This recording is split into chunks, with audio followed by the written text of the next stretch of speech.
Sir ప్రజాస్వామ్యం పరిరక్షణ అనేది ఎప్పటికైనా అవసరం. ఓవైపు రాహుల్ గాంధీ రాజ్యాంగం పట్టుకొని బయట తిరుగుతూ ఉన్నాడు. ప్రతి రాష్ట్రానికి పోయి ఇక ఏదో సంవిధానం అంతా ఏదో చెప్పుకుంటూ వస్తున్నట్టు. కానీ తెలంగాణకు వచ్చే వరకు ఫిరాయింపు ఎమ్మెల్యేల విషయానికి సంబంధించిన దాంట్లో ఒక దళిత మంచి నాయకుడు ఈరోజు గడ్డం ప్రసాద్ కుమార్ గారు ఒక స్పీకర్గా ఉన్న తర్వాత ఆయనను ఎంత డిగ్రేడ్ చేయాలో అంత డిగ్రేడ్ చేయాల్సిన పరిస్థితి వస్తుంది. ఎందుకంటే ఆయన అట్టంగా నిలువుగా ఇక మొత్తం ఇట్లా పోయి కంట్రోల్ కప్పుకొని వచ్చిన వాళ్ళు కూడా ఈరోజు ఆయన క్లీన్ చిట్ ఇచ్చే పరిస్థితి దాకా తీసుకొస్తుంది ఇక్కడ ఉన్నటువంటి నాయకత్వం. దీన్ని ఎట్లా చూస్తారు సార్? ఒక్కడ చెప్పండి నాకు. అంత అయిపోయాక మీరు మళ్ళీ చిన్నది ఇది యాక్చువల్ మాట ఇప్పుడు జరిగే సకల పాపాలలో చాలా చిరు పాపం అది. చిన్నదే చిరు పాపం, ఇదే పెద్దది కదా అసలు. ఇప్పుడు మరీ దారుణంగా ఏం పాపం సార్?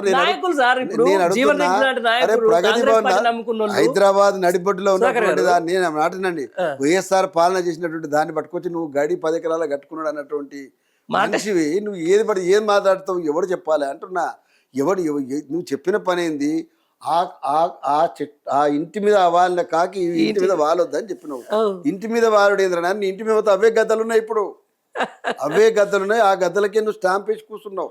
తర్వాత చాలా అసహ్యంగా ఏంటంటే వాళ్ళు ఎప్పుడు వాళ్ళు మా వాళ్ళని మాకు తెలియదు ఇవన్నీ మాటలు మాట్లాడే స్థితి ఏదైతుందో అల్టిమేట్గా నేను ఒక రిక్వెస్ట్ ఏం చేస్తానంటే, మీరు ఇట్లా మాట్లాడడం ద్వారా ఏం జరుగుతుంది అంటే, ఒక రాజకీయాలు జిగి కనీసమైంది ఒక గౌరవం ఉంటుంది కదా, అది ఎందుకు కొరగాకుండా పోతే వ్యవస్థలు విఫలమవుతాయి.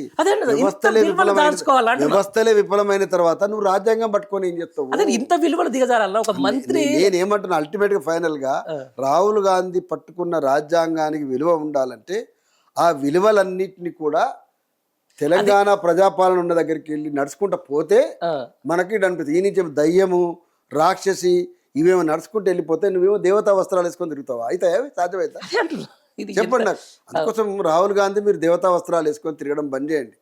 తెలంగాణలో దయ్యాలు తిరుగుతున్నాయి, దానికి ఏం అర్థం లేకుండా తిరుగుతున్నాయి. ఇంతకుముందు దయ్యాలు తిరగలేదు అంటున్నావు కదా, ఒకవేళ అప్పటి దయ్యాలు అయితే మీరు ఇప్పుడు కొరివి దయ్యాలు కదా.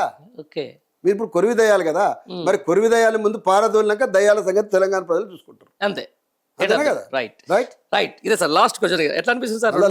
లాస్ట్ 2 సంవత్సరాల 2 నెలల కాంగ్రెస్ పరిపాలన, రేవంత్ రెడ్డి పరిపాలన అండి. ఇది కాంగ్రెస్ మార్క్ పరిపాలన. ఎందుకంటే నేను ఒక 17 ఏళ్ల నుంచి ఉద్యమంలో, తెలంగాణ ఉద్యమంలో జర్నలిస్ట్ ఉన్న మీరుగా మీ గురించి చెప్పలేదు సార్.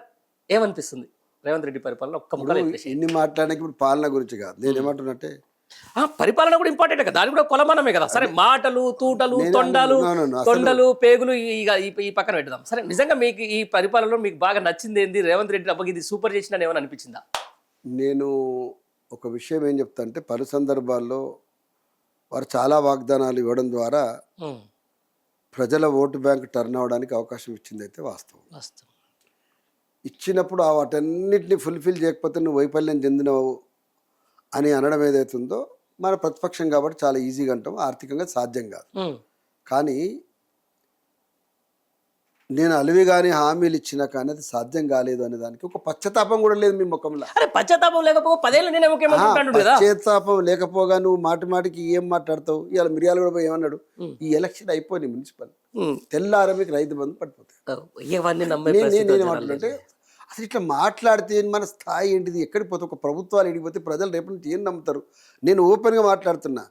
అంగడిలో గొర్రెలు బర్రెల దగ్గర దళారులు వ్యాపారం చేస్తారు, దాని దగ్గర ఇస్తారు. వాళ్ళు నన్ను నమ్మే స్థితిలో ఉన్నారు. మాట్లాడతారే దళారు అని మాట నమ్మకం అంటారు కదా, అది దళారి మాటలను నమ్ముతారు. కానీ ఇట్లాంటి రాజకీయ దళారుల మాటలు నమ్మే పరిస్థితి లేనట్టు పరిస్థితిని మనమే సృష్టిస్తున్నాం. దాన్ని ఒక శాశ్వత వారసత్వంగా నిలబెట్టే ప్రయత్నం చేస్తున్నాము. అది తెలంగాణ ఉద్యమ స్ఫూర్తికే కలంకం, అది అతిపెద్ద థ్రెట్ కూడా. అక్కడి నుంచి ఆలోచించానని చెప్పి విజ్ఞప్తి చేస్తాను. అంతేనా? నేను కేవలం రేవంత్ రెడ్డికి పరిమితం అని చెప్తున్నాను. ఇవాళ రాజకీయ బజార్లో తిరిగి ఏది పడితే అది మాట్లాడుతున్న స్థితి ఉన్నది కదా. అంటే పనికి మాలిన వాళ్ళు, ప్రజలకు ఏమి చెయ్యనటువంటి వాళ్ళు, ప్రజల అంటే ఆ వర్గాల పొందిక ఏదైతే ఉంటుందో ఆ పొందిక గౌరవమైనటువంటి వాళ్ళు. ఎందుకంటే భారతదేశంలో కూడా ఎక్కడనైనా సరే కులాల పొందికకు, ఆ డౌన్ ట్రాడన్కు విలువనియనటువంటి రాజకీయ నాయకుడు నా దృష్టిలో నాయకుడు కాదు. రేవంత్ రెడ్డి కాదు, ఎవడైనా కానీ. నాకు ఈ దేశంలో ఎవడు పుట్టినా సరే, ఈ దేశంలో కులం ఉన్నంత వరకు కులాన్ని అడ్రస్ చేయనటువంటి వాడు, ఆ కులాల వారిగా వాళ్ళకి ఏం చేయగలుగుతామని దాని మీద ఒక గ్రాస్ రూట్లో వచ్చి వర్క్ చేయగలిగే ఒక రూట్ మ్యాప్ పెట్టుకున్నటువంటి వాడు నాయకుడే కాదు నా దృష్టిలో. మీరు కేవలము ఇవాళ నిన్న ఓపెన్ చేయడం ద్వారా ఎవడ్రా జాతి అన్నావు కదా, ఎవడ్రా జాతి అనడం ద్వారా నువ్వు మొత్తం తెలంగాణలో అధమ జాతికి సంబంధించినటువంటి వాళ్ళకే నాయకుడు తప్ప మా వర్గాలకు మా నాయకత్వానికి బుద్ధిలోనా లేకపోతే ఆయన ఆయన ఆచరణలో నేను ఏమంటున్నా, నువ్వు చెప్పే ఏ జాతి అన్నావు, వాడా జాతి వీడా జాతి అన్నావు కదా, ఆ జాతి నువ్వు లెక్క పెట్టుకున్న జాతులకు నువ్వు నాయకుడు తప్ప మా వర్గాలకు, మా ఉద్యమ నాయకులకు, మా పోరాట స్ఫూర్తికి నువ్వు ఎప్పటికీ రిప్రజెంటేటివ్ కావు. రావి నారాయణ రెడ్డి పేరు ఎల్లదీస్తానికి కూడా నీకు అర్హత లేదు. రైట్ రైట్ ఇది మొత్తానికి ఎండ్ ఆఫ్ ద డే చెప్పేది. రైట్ సార్, చాలా మంచి విషయాలు మాట్లాడుకున్నాం. Thank you very much sir. Right.